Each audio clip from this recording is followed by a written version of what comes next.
Ya, shalom saudara. Shalom. Gimana kabarnya? Baik. Ya, luar biasa. Bukan biasa di luar saudara. Ya.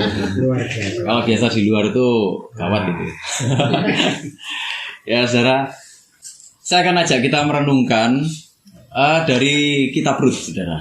Rut pasal 1. Nanti kita akan terus berproses sampai Rut ini selesai. Ya, oke saudara, kita langsung yuk. Rut pasal 1. Ini judul perikopnya, Rut dan Naomi. Saya bacakan ya. Pada zaman para hakim memerintah, ada kelaparan di tanah Israel. Lalu pergilah seorang dari Bethlehem Yehuda beserta istrinya dan kedua anaknya laki-laki ke daerah Moab untuk menetap di sana sebagai orang asing. Nama orang itu ialah Elimelek, nama istrinya Naomi, dan nama kedua anaknya Mahlon dan Kilion. Semua orang-orang Efrata dari Bethlehem Yehuda. Dan setelah sampai ke daerah Moab, diamlah mereka di sana. Kemudian matilah Elimelek, suami Naomi, sehingga perempuan itu tertinggal dengan kedua anaknya. Keduanya mengambil perempuan Moab, yang pertama bernama Orpa, yang kedua bernama Rut, dan mereka diam di situ kira-kira 10 tahun lamanya. Lalu matilah juga keduanya, yakni Mahlon dan Kilion, sehingga perempuan itu kehilangan kedua anaknya dan suaminya. Kemudian berkemaslah ia dengan kedua menantunya, dan ia pulang dari daerah Moab. Sebab di daerah Moab ia mendengar bahwa Tuhan telah memperhatikan umatnya dan memberi makanan kepada mereka. Maka berangkatlah ia dari tempat tinggalnya itu bersama-sama dengan kedua menantunya. Ketika mereka sedang di jalan untuk pulang ke tanah Yehuda, berkatalah Naomi kepada kedua menantunya itu, "Pergilah, pulanglah masing-masing ke rumah ibunya. Tuhan kiranya menunjukkan kasih-Nya kepadamu, seperti yang kamu tunjukkan kepada orang-orang yang telah mati itu dan kepadaku. Kiranya atas karunia Tuhan kamu mendapat tempat perlindungan masing-masing di rumah suaminya." Lalu diciumnyalah mereka, tetapi mereka menangis dengan suara keras dan berkata kepadanya, "Tidak, kami ikut dengan engkau pulang kepada bangsamu." Tetapi Naomi berkata, "Pulanglah anak-anakku, mengapa kamu turut dengan aku? Bukankah tidak akan ada lagi anak-anak laki-laki yang kulahirkan untukmu, untuk dijadikan suamimu nanti?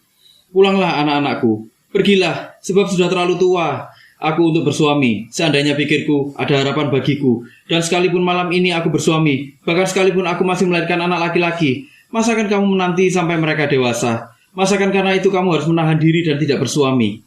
Janganlah kiranya demikian anak-anakku. Bukankah jauh lebih pahit yang aku alami daripada kamu? Sebab tangan Tuhan teracung terhadap aku." Menangis pula mereka dengan suara keras. Lalu Orpa mencium mertuanya itu, minta diri. Tetapi Rut tidak berpaut kepadanya. Berkatalah Naomi, "Telah pulang iparmu kepada bangsanya dan kepada para allahnya. Pulanglah mengikuti iparmu itu." Tetapi kata Rut, "Janganlah mendesak aku meninggalkan engkau dan pulang dengan tidak mengikuti engkau. Sebab kemana engkau pergi, ke situ jugalah aku pergi. Dan di mana engkau bermalam, di situ jugalah aku bermalam. Bangsamu lah bangsaku dan Allahmu lah Allahku. Di mana engkau mati, aku pun mati di sana, dan di sana aku dikuburkan. Beginilah kiranya Tuhan menghukum aku, bahkan lebih lagi daripada itu. Jikalau sesuatu apapun memisahkan aku dari engkau, selain daripada maut." Ketika Naomi melihat bahwa Rut berkeras untuk ikut bersama-sama dengan dia, berhentilah ia berkata-kata kepadanya, dan berjalanlah keduanya sampai mereka tiba di Bethlehem. Ketika mereka masuk ke Bethlehem, gemparlah seluruh kota itu karena mereka. Dan perempuan-perempuan berkata, "Naomi kah itu?" Tetapi ia berkata kepada mereka, "Janganlah sebutkan aku Naomi, sebutkanlah aku Mara, sebab yang Maha Kuasa telah melakukan banyak yang pahit kepadaku. Dengan tangan yang penuh aku pergi, tetapi dengan tangan yang kosong Tuhan memulangkan aku. Mengapakah kamu menyebutkan aku Naomi? Karena Tuhan telah naik saksi menentang aku, dan yang Maha Kuasa telah mendatangkan malapetaka kepadaku." Demikianlah Naomi pulang bersama-sama dengan Rut, perempuan Moab itu, menantunya, yang turut pulang dari daerah Moab, dan sampailah mereka ke Bethlehem pada permulaan menuai jelai. Nah, saudara, kitab ini ditulis di era hakim-hakim, ya. Era hakim-hakim itu era yang rusak sekali, saudara. Di sana kekacauan moral itu terjadi, ya. Ketidakstabilan sosial terjadi. Waktu itu bangsa Israel ini mereka belum berdiri sebagai sebuah negara yang utuh, yang satu. Masih suku di mana gitu ya. Nah, mereka ini sering diserang sama bangsa Midian, diserang sama bangsa Filistin, diserang sama bangsa Moab, gitu ya. Jadi mereka hidupnya nggak stabil, rasa aman nggak ada. Jangan-jangan habis ini diserang lagi. Terus belum lagi masalah ekonomi. Jangan-jangan kelaparan lagi nanti, ya kan? Kelaparan terjadi di mana-mana. Terus secara moral mereka juga rusak. Saudara kalau lihat di ayat yang terakhir dari Hakim-Hakim, saudara ya. Saya Bukakan di Hakim-Hakim 21 ayat 25. Saya langsung aja. Pada zaman itu tidak ada raja di antara orang Israel. Setiap orang berbuat apa yang benar menurut pandangannya sendiri. Itu ayat terakhir dari Hakim-Hakim. Kemudian langsung masuk ke Rut ini ceritanya. Ya, Tuhan itu sering memakai serangan, terus kelaparan, gitu ya. Itu untuk mengingatkan bangsa Israel bahwa kamu sudah jauh dari Tuhan waktu itu ya, saudara ya. Sering diingatkan gitu. Kamu nggak setia. Nah, waktu itu kehidupan Naomi sempat masuk di dalam kehidupan yang susah. Ada kelaparan. Kemudian dia mendengar, oh di Moab ini enak, yuk kita ke Moab aja. Satu keluarga ke sana semua. Sebenarnya ini satu ironi, saudara. Satu ironi kenapa? Bethlehem itu artinya rumah roti, tapi justru di situ terjadi kelaparan. Nama suaminya Naomi itu Elimelek. Elimelek itu artinya Allahku adalah raja. Ini satu ironi juga. Kenapa? Karena di satu sisi namanya itu Allahku adalah raja, tapi dia melarikan diri dari Israel untuk cari penghidupan. Saudara kalau lihat kitab Rut ini kenapa? Kok kitab Rut ini menarik, indah. Saudara akan melihat ada banyak kebetulan terjadi di sini. Saudara nggak lihat nanti, nggak lihat banyak mujizat dilakukan di sini. Nggak ada mujizat dilakukan. Tapi saudara akan lihat kebetulan.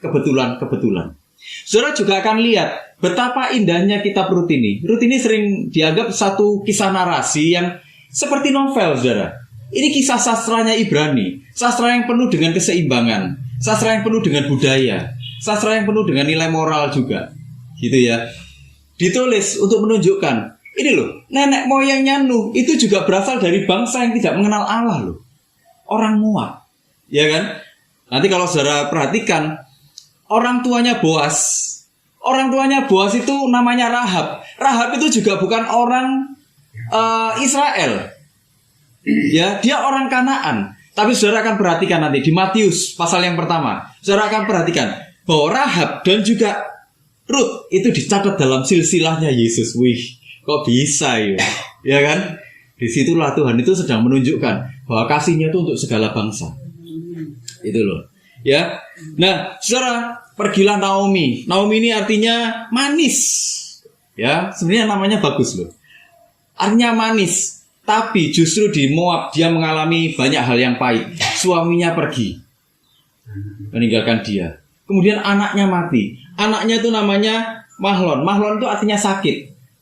Akhirnya mati juga. Satunya Kilion. Kilion ini artinya habis, lenyap. Mati juga. Saudara akan ketemu di sini. Nama-nama yang nama-nama yang simbolik. Kemudian menantunya namanya Orpa. Orpa itu artinya tengkuk. Kenapa dinamai tengkuk? Karena dia akan berpaling. Dia pulang ke rumah orang tuanya.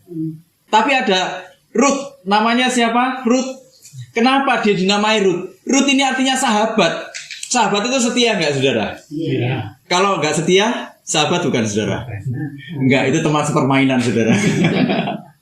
Dia orang Moab. Tapi saudara lihat, ya, orang Moab kalau kita perhatikan di kitab Ulangan, orang Moab itu bahkan dianggap najis, saudara. Tuhan bilang orang Moab nggak boleh masuk ke dalam jemaah. Loh, tapi ini Rut kok boleh? Kenapa kok Tuhan bilang orang Moab nggak boleh waktu itu? Karena orang Moab sebagai sebuah bangsa, mereka cari gara-gara terus dengan orang-orang Israel. Mereka menghalangi jalannya orang-orang Israel waktu orang-orang Israel keluar dari tanah Mesir. Ya, itulah kenapa sama Tuhan dibilang orang Moab itu nggak boleh. Ini bukan sebagai pribadi loh ya, sebagai sebuah bangsa. Tapi Rut sebagai sebuah pribadi, sebagai seorang pribadi, dia bertobat, dia datang kepada Tuhan. Itulah kenapa diperbolehkan. Gitu ya saudara ya. Nah, inilah yang terjadi. Naomi mengalami kesulitan. Suaminya mati, anaknya mati. Saudara hidup sebagai janda waktu itu bukan hal yang gampang. Itu hal yang susah. Kenapa? Karena hidup sebagai janda waktu itu sangat rentan. Rentannya apa? Ada pengabaian ekonomi. Dia nggak bisa memiliki tanah. Kalau dia nggak bisa memiliki tanah, dia nggak bisa garap tanah, saudara. Dia dapat penghasilan dari mana? Ya kan? Rentan sekali dia secara ekonomi. Kemudian dia nggak bisa mengelola hasil panen. Hidupnya pasti hidup dalam kemiskinan. Itu yang ada di dalam bayangannya dia. Waktu suaminya mati, dia masih punya anak laki-laki, dia masih punya harapan. Tapi waktu 2 anak laki-lakinya mati, mungkin dia berpikir, mati aku. Iya toh? Suami mati, anak laki-laki. Kemudian dia kehilangan status dalam masyarakat. Kehilangan status yang bagaimana, saudara? Seorang janda waktu itu, apalagi nggak punya anak laki-laki, itu dianggap jalan buntu dalam pernikahan. Menikahi seorang janda, nggak punya anak laki lagi, wah amsyong lah, misalnya gitu, amsyong. Menikahi yang kayak gini nih, ini beban keluarga, beban untuk dirinya yang menikahi. Itu loh, saudara lihat tadi ya di pembacaan kita, aku udah nggak punya apa-apa lagi, pahit hidupnya dia. Satu-satunya jalan dia harus ditebus sama keluarganya suami, kalau nggak bisa hilang semuanya, habis semuanya. Tapi siapa yang mau menebus dia? Ya toh. Siapa yang mau menebus? Dia sudah tua. Satu-satunya dalam bayangannya dia, aku hidup miskin, aku hidup di dalam kesengsaraan seumur hidupku sampai aku mati. Ruth, apa yang terjadi dalam hidupnya? Nah, nanti kita sama-sama belajar. Nah, dari sisinya Naomi dulu, saudara. Dari sisinya Naomi merasakan sudah kekelaman terjadi. Dari kepenuhan, dia berangkat dengan penuh keyakinan. Yuk kita mengadu nasib ke Moab. Waktu dia mengadu nasib ke Moab, pikirannya apa? Supaya dia bisa apa, saudara? Hidupnya lebih enak daripada di Bethlehem yang kelaparan, ya kan? Bener nggak? Semua orang kalau pergi merantau harapannya apa, saudara? Iya, berhasil kan? Ada peningkatan dalam hidupnya, bener nggak? Orang kalau pergi ke luar negeri, ada nggak yang kepingin gagal? Nggak ada, ya kan? Semua pengen berhasil. Sama juga dengan Naomi. Tapi apa yang terjadi? Disitulah Naomi, ya, seorang yang rasional. Rasional dalam artian apa? Dia logis loh, saudara. Yuk kita pergi aja. Ya, kita pergi ke Moab. Waktu di Moab, dia dengar, oh di Bethlehem Tuhan sudah memulihkan, yuk kita pulang. Karena kita udah gak punya apa-apa. Dia orang yang rasional, logis dia. Dia seorang yang keibuan, dia tetap menyayangi mantu-mantunya. Ini dia bukan orang yang sama mantunya jahat loh. Mantunya sayang loh sama dia. Kalau dia jahat, kira-kira mantunya mau gak ikut dia, saudara? Gak ada. Iya toh? Gak ada. Begitu anaknya mati, mah, aku pulang ke rumahnya papa mama. Oh iya kan? Ya. Oh. Tapi ini sampai diusir-usir loh. Artinya apa? Dia sebenarnya mertua yang keibuan, mertua teladan lah dia ini, mertua panutan. Ya kan? Tapi hatinya juga terluka. Bukan cuma hatinya, tapi imannya juga terluka. Imannya getir dia ini. Seperti Ayub. Sebenarnya kisahnya Naomi itu kalau kita baca, saya baca beberapa ini ya referensi. Itu bahkan kisahnya ini disamakan dengan kisahnya Ayub, saudara. Getir hatinya ini. Disamakan dengan kisah-kisah, dengan Mazmur-Mazmur ratapan, Mazmur-Mazmur penderitaan. Hatinya getir semua. Saudara kalau baca Mazmur 88 ini Mazmur yang gelap sekali. Menderita tapi gak ada jalan keluarnya sampai di endingnya. Sampai di ayat terakhirnya tuh gak ada jalan keluarnya. Kita selalu dengar, ayo sama Tuhan, ikut Tuhan, doa sama Tuhan, nanti pasti ada jalan keluarnya, bener ya? Kalau saudara baca Mazmur 88 gak ada jalan keluarnya. Ayo gimana itu? Waduh, mateng aku. Ternyata kok ada Mazmur yang gitu ya. Nah, iya toh. Mateng kon. Ternyata ada Mazmur gitu. Wah, penderitaanku ya opo ini, aku pergumulannya gimana nih? Kalau endingnya ini berarti. Apa mungkin gitu? Tuhan punya cara sendiri-sendiri. Iya toh, saudara. Nah, berangkat dari situ. Dia berangkat punya keyakinan, pulang dia hampa. Hampa, kenapa? Imannya sudah getir. Dia bertanya, kenapa Tuhan? Kenapa? Kalau saudara baca di ayat-ayat yang terakhir tadi, Tuhan sudah naik saksi menentang aku. Hatinya sudah pahit sama Tuhan. Dia pahit sama Tuhan. Ayo, di sini ada yang pahit sama Tuhan? Setengah. Oh, setengah. Betul. Orang kalau pergumulan rata-rata pahit nggak sama Tuhan? Oh, pahit, betul, saudara. Orang reaksi manusiawinya itu selalu wajar. Wajarnya itu gini. Kalau ada kepahitan, kalau ada persoalan, dia berdoa, nggak dijawab sama Tuhan, selalu kecewa sama Tuhan. Iya toh? Sampai kapan? Saudara kalau kepahitan sama Tuhan atau kecewa sama Tuhan sampai kapan? Ayo. Sampai lama atau sebentar aja? Saya kembali lagi. Ayo. Kalau sudah nemen ya lama. Oh, kalau udah nemen lama. Iya. Nemen ya sedikit. Iya. Kalau cepat dijawab, pas dijawab, oh, terima kasih Tuhan, kau baik sekali gitu ya. Kalau bergumulnya sampai belasan tahun, Tuhan ini budak saya. iya loh, selalu gitu loh, selalu gitu. Itu yang terjadi pada Naomi. Naomi ini hatinya pahit sama Tuhan. Kondisi yang dialami Naomi itu kondisi yang dia krisis akut, seperti Ayub. Ayub begitu. Awalnya dia memang bilang Tuhan yang memberi, Tuhan yang mengambil, iya kan? Iya. Tapi begitu kondisi itu jadi berlarut-larut, dia mulai mempertanyakan kenapa aku kok dilahirkan? Lebih baik aku gak dilahirkan, ya kan? Itu reaksinya semua manusia seperti itu, saudara. Apalagi kalau sudah berumur terus habis itu bergumul, wih. Iya, sudah kekuatan kita makin terbatas, iya toh. Terus kita mungkin berpikir aku sudah umur segini, apalagi yang bisa tak andalkan? Yuk, nesek muda-muda masih bisa ke sana, masih bisa ke sini. Aku apalagi? Kelihatannya itu kan kayak waktu kita ngomong, oh suka-sukamu Tuhan, itu kelihatannya kan kayak kata-kata yang berserah total sama Tuhan. Tapi sebenarnya itu kata-kata putus asa, bener nggak? Iya toh. Itulah yang terjadi pada Naomi, saudara. Jadi kitab ini dibuka dengan ratapan yang mendalam. Kitab ini dibuka dengan keputusasaan yang mendalam sekali. Tapi nanti berjalannya waktu kita akan melihat betapa indahnya Tuhan itu mengubahkan segala sesuatu. Iya. Jadi kitab ini sebenarnya penuh dengan keindahan. Memang nggak ada mujizat-mujizat yang spektakuler, saudara. Tapi saudara akan lihat bahwa di dalam kebetulan Tuhan itu bekerja. Seolah kebetulan, tapi nggak ada yang kebetulan sebenarnya. Iya kan? Nah, disitulah, saudara, di ayat 11 dibilang gini. Tapi Naomi berkata, pulanglah anak-anakku, mengapa kamu turut dengan aku? Bukankah tidak akan ada lagi anak laki-laki yang kulahirkan untuk jadikan suamimu lagi? Dah selesai hidupku, dah selesai. Ya kan? Manusia yang sering bergerak dalam harapan pribadinya tanpa melihat harapan Tuhan. Apa yang terjadi, saudara? Putus asa. Manusia itu kan sifat alaminya gini, apa yang baik itu yang dipilih, yang kelihatannya menarik itu yang dipilih, bener nggak? Itu yang terjadi pada Lot kan? Lot waktu lihat yang terjadi di Sodom dan Gomora, dia melihat dari kejauhan, wih tempat itu seperti Taman Eden loh.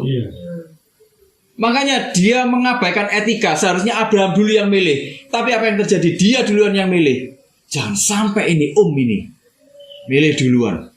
Kalau yang milih duluan tambah kaya, harusnya aku dulu yang milih. Akhirnya dia pilih duluan, ya toh? Sifat manusia itu seperti itu.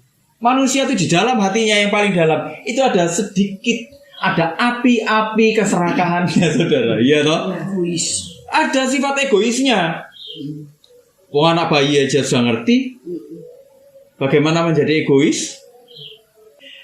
Anak kecil mau nunggu nggak kalau kita lagi antri? Sik tunggu ya, papa sik ngantri. Papa sih ngantri, kamu tunggu di sini. Kira-kira anaknya mau nunggu? Nggak mau. Pertama tolak-tolak dulu. Iya kan? Habis itu kalau nggak nangis dia ngapain? Lari dia. Iya toh? Dia mikir nggak? Kalau nanti orang tuanya bakal susah kalau dia bakal hilang atau dia bakal jatuh. Dia mikir nggak? Nggak mikir. Nah, itulah sebenarnya sifatnya manusia. Sifat manusia dalam keberdosaannya. Manusia sudah dilahirkan dengan sifat yang berdosa. Itulah manusia. Manusia sudah ngerti, jadi egois. Naomi dan juga Elimelek waktu itu memahami Tuhan dengan cara yang menurut pandangannya sendiri. Iya, kita ke Moab aja. Moab itu padahal negara yang dibenci sama Tuhan, tapi dia mau pergi ke sana, gitu loh. Dia nggak berpikir, kenapa ya kok Israel sampai kayak gini? Kita bertobat, seharusnya kita ini bertobat. Kalau kita bertobat dalam konteks waktu itu, waktu satu bangsa bertobat, Tuhan memulihkan bangsa itu. Dia nggak berpikir tentang pertobatan, dia berpikir tentang mencari penghidupan di sana lebih baik. Ya kan? Egonya yang berbicara, betul nggak? Bukan hatinya yang kembali kepada Tuhan, tapi egonya yang berbicara. Kita pun sering kok kayak gitu. Kita sering loh kayak gitu. Bahkan dalam pemikiran yang kayaknya rohani. Pemikiran yang kayaknya rohani gini. Yuk, dah. Yes, di gereja sini nggak menguntungkan belas. Khotbahnya tidak membangun dalam tanda kutip. Gitu ya. Kita ke sana aja. Yang khotbahnya membangun dalam tanda kutip. Sebenarnya itu bukan membangun, tapi menyenangkan telinga. Orang kalau ada dalam pergumulan carinya khotbah-khotbah yang kayak apa? Iya, yang enak, yang berkat, yang lucu. Iya toh? Dalam tanda kutip mereka bilang itu khotbah yang menguatkan. Sebenarnya bukan khotbah yang menguatkan, tapi khotbah yang mereka inginkan. Gitu loh. Itu khotbah yang mereka inginkan. Khotbah-khotbah yang sifatnya kemakmuran, itu khotbah yang dicari, benar nggak? Nah, tapi lihat, saudara, sekalipun pada akhirnya Naomi ini mengalami kepahitan, Tuhan nggak tinggal diam. Tuhan nggak tinggal diam. Di ayat yang ke-6 dibilang gini. Kemudian berkemaslah ia dengan kedua menantunya dan ia pulang dari daerah Moab. Sebab di daerah Moab ia mendengar bahwa Tuhan telah memperhatikan umatnya dan memberikan makanan kepada mereka. Kayaknya kebetulan ya. Iya ya. Sudah ini Tuhan ternyata sudah memulihkan Bethlehem. Yuk kita pulang yuk. Kok pas suaminya juga sudah meninggal, anak-anaknya juga sudah meninggal. Udah nggak punya siapa-siapa lagi di sana mulai dipulihkan. Yuk kita pulang aja yuk. Kayaknya kebetulan loh ini. Tapi sebenarnya ini satu panggilan dari Tuhan. Ayo kamu kembali. Kenapa? Karena nenek moyangnya Daud ini, yang akan jadi nenek moyangnya Mesias ini, itu harus pulang ke Israel. Gitu saudara. Kebetulan nggak itu? Enggak. Sudah ditata semuanya sama Tuhan. Semuanya diizinkan sama Tuhan. Ya kan, dia mulai pulang. Artinya apa? Tuhan itu bergerak di dalam diam, saudara. Sekalipun Tuhan itu kelihatannya diam di dalam kehidupan kita, kita mungkin berpikir seperti Naomi, Tuhan kenapa engkau diam? Tuhan, aku udah berdoa. Tuhan, aku udah habis-habisan kayak gini, tapi kenapa kok engkau diam? Ya toh? Kenapa kok engkau diam? Sebenarnya Tuhan tidak diam. Tuhan sedang mengerjakan segala sesuatu di dalam diamnya, tanda kutip. Itu loh. Tuhan sebenarnya sedang memanggil kita pulang di dalam diamnya. Rencana Tuhan itu sebenarnya apa? Rencana besarnya. Dari sini kita bisa melihat, kalau kita bandingkan dengan Matius, rencana besarnya itu adalah penebusan. Rencana besarnya itu apa? Hati kita kembali kepada hati Tuhan. Gitu loh saudara. Jadi sebenarnya rencana Tuhan, rencana besarnya itu bukan membawa kita kepada pemulihan ekonomi. Saya harus terus terang ini saudara. Rencana besarnya bukan membawa kita kembali kepada kesembuhan, bukan. Itu hanya satu fasilitas, satu wadah aja. Gak dikasih itu pun, yang penting hati kita kembali kepada hati Tuhan. Nah itu, sejujurnya rencana Tuhan itu gitu loh saudara.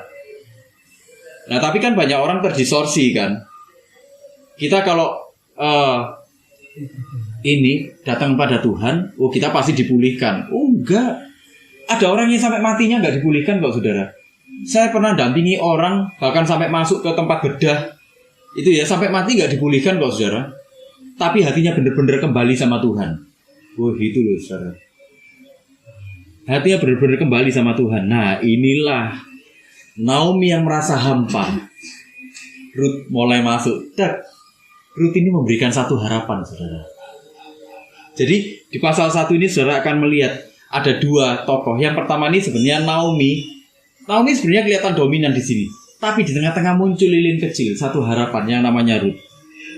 Ruth itu memilih untuk tidak beralih. Di ayat yang ke-16 sama 17.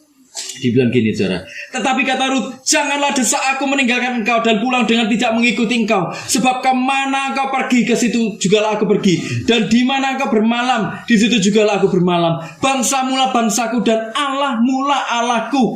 Di mana engkau mati, aku pun mati di sana. Dan di sanalah aku dikuburkan. Beginilah kiranya Tuhan menghukum aku. Bahkan lebih lagi daripada itu. Jika sesuatu apapun memisahkan aku dari engkau selain daripada maut. Sebenarnya ini sebuah pengakuan iman. Ini bukan cuman aku mau ikut mama kemana aja mama, wis pokoknya aku mau ikut sama mama. Enggak. Ini sebuah pengakuan iman. Itulah kenapa saudara, dalam beberapa referensi, Rut itu dibilang inilah Abraham yang perempuan. Seperti Abraham yang dipanggil keluar dari bangsanya, Rut juga dipanggil keluar dari bangsanya. Ini bukan satu kebetulan, saudara. Saya yakin Rut ini melihat bagaimana Naomi, ya, mungkin melihat bagaimana Naomi hidup. Tapi bukan cuma itu, Tuhan bekerja di dalam hidupnya sampai ini jadi satu pengakuan iman. Dia mengabaikan seluruh kehidupan lamanya. Dia mengabaikan Allahnya yang lama. Dia mengabaikan identitasnya yang lama. Dia mengganti identitasnya yang baru sebagai identitas umat Allah. Ini satu pengakuan iman loh, saudara. Dan di seluruh Alkitab, ini salah satu yang dianggap paling indah. Pengakuan iman yang paling indah yang dilakukan oleh nenek moyangnya Yesus Kristus. Wih, ya, makanya saudara kalau perhatikan dari Kejadian sampai ke Wahyu, semuanya itu mengerucut ke satu nama, Yesus Kristus. Bukan mengerucut ke pemulihan ekonomi, saudara. Itu loh. Jadi, saudara kalau mengetahui gambaran besarnya ini, saudara akan takjub lihat bagaimana Alkitab itu memiliki ketepatan semuanya. Kelihatannya kebetulan, tapi ternyata bukan kebetulan. Inilah kenapa dia dianggap Abraham versi perempuan. Ucapan Rut ini satu bentuk sumpah perjanjian. Di mana engkau ada, di situ aku ada. Itu menunjukkan satu totalitas. Kiranya Tuhan menghukum aku. Itu dibilang gitu ya. Artinya apa? Dia berikrar demi nama Tuhan. Artinya di detik itu dia sudah mengganti seluruh keyakinannya. Dia sudah menyerahkan seluruh hidupnya kepada Allahnya Israel. Wih, kayak gitu loh. Ikrarnya itu bukan cuma bentuk kesetiaannya kepada mertuanya, tapi ikrarnya itu adalah bentuk kesetiaannya, bentuk penyerahan totalnya kepada Allah Israel dalam bentuk yang tertinggi. Jadi bukan cuma sekedar menyerah, gitu ya. Tapi di seluruh Alkitab ini dikatakan, kalau kita pelajari bahasa aslinya ya saudara ya, sebenarnya ini adalah satu bentuk penyerahan dalam tingkat yang paling tinggi. Itulah iman. Iman yang sesungguhnya itu adalah penyerahan total kita, total penyerahan yang tertinggi kita kepada Tuhan. Tuhan, seperti katanya Yesus waktu di Getsemani, bukan kehendakku, namun kehendakmu yang jadi. Kalau boleh biar cawan ini berlalu daripadaku, namun bukan kehendakku, melainkan kehendakmu yang terjadi. Seharusnya sikap, pandangan orang Kristen, keyakinan orang Kristen itu seperti itu. Iman itu bukan satu hak bagi kita untuk memaksa Tuhan melakukan apapun yang kita inginkan. Tapi hari-hari ini kan iman itu sudah terdistorsi jauh sekali. Iya kan? Saudara, ayo siapa di sini yang kita nggak bergumul, nggak ada kan?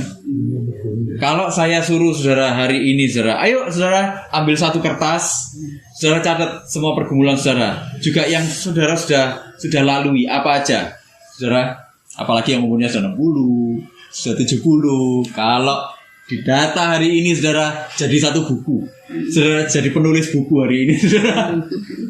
Iya toh, bener nggak? Wong kita dari bayi aja sudah bergumul. Iya toh, saya sering bilang kan. Bayi minta susu, susunya telat, dia bingung, mana? Ya, dalam pikirannya dia cuma selalu, oe. Nanti agak gedean dikit, PR-nya, gak karu-karuan, diajari guru, gak bisa disetrap, diajari mama, diseplak. Iya toh, mamanya kalau gampang naik darah, apa yang terjadi? Iya toh, mamanya gitu agak ngerti-ngerti tas. Terus no ya, gak ngerti-ngerti ya. Mama wes kesel ya mama ya. Mesti makan, mesti nyuci baju, mesti masakan, mesti ngajari lu lagi ya. Gak ngerti-ngerti sih tas. Terakhir ini, anaknya gua babu. Iya, anaknya sampai trauma. Gak mau diajari mama. Iya kan? Nggak mau dijodoh. Apa sih itu? Mamanya bingung. Papanya yang ngajari tambah lebih nemen. Nama keras. Seplak. Papa wis kerja ya seharian ya. Di kantor dimarahin sama bos, kena kamu lagi ya kayak gini agak ngerti-ngerti. Papanya tambah keren lagi, anaknya trauma. Anaknya gede, dia gitu juga sama anaknya. Iya kan? Atau kalau anaknya rohani gini, Tuhan berkati papa mama supaya bisa bayar guru les. Tapi inilah saudara, penyerahan total Ruth kepada Tuhan. Sebenarnya makanya bukan satu kebetulan. Tuhan memulihkan Bethlehem waktu itu. Kemudian Naomi mengajak pulang. Kemudian Orpa kembali ke rumah orang tuanya.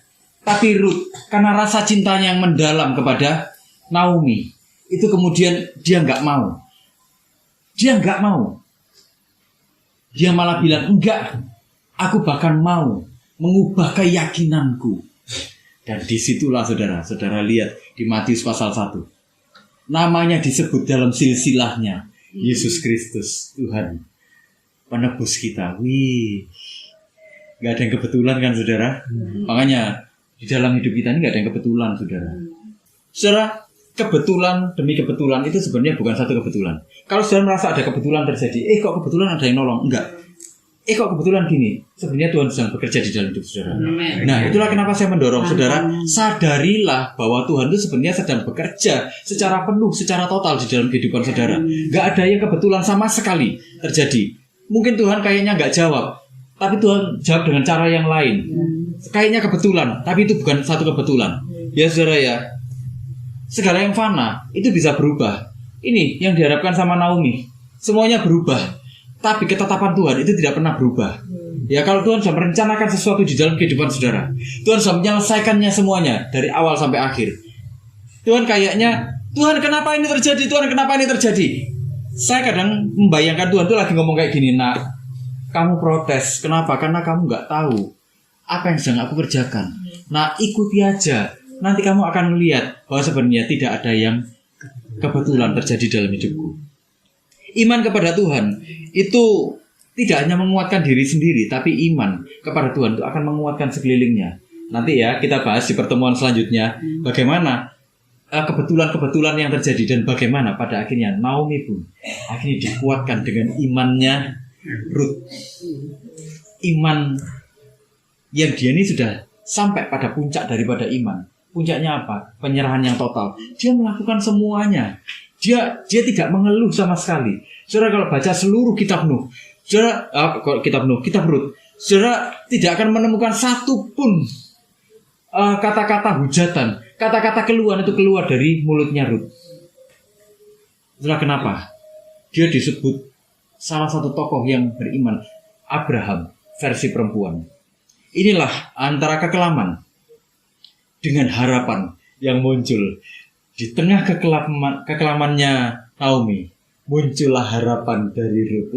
Gitu loh saudara. Nah itu loh, saudara, kalau saudara mengerti hal ini, seberat apapun pergumulan saudara, saudara akan ngomong, Tuhan bekerjalah di dalam hidupku. Tidak ada yang kebetulan yang terjadi. Gitu loh saudara. Saudara akan tetap kuat di dalam kehidupan.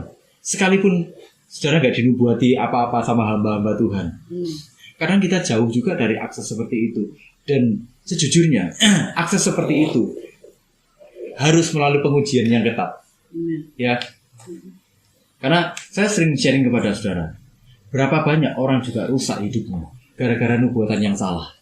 Ya kan? Itulah kenapa segala sesuatu harus diuji. Firman Tuhanlah ujiannya. Ya saudara ya. Saudara, jangan pernah menyerah. Jangan pernah takut di dalam kehidupan ini. Kenapa? Karena Tuhan sedang bekerja di dalam hidup kita semuanya. Amin. Yuk sama-sama kita berdoa. Ayo.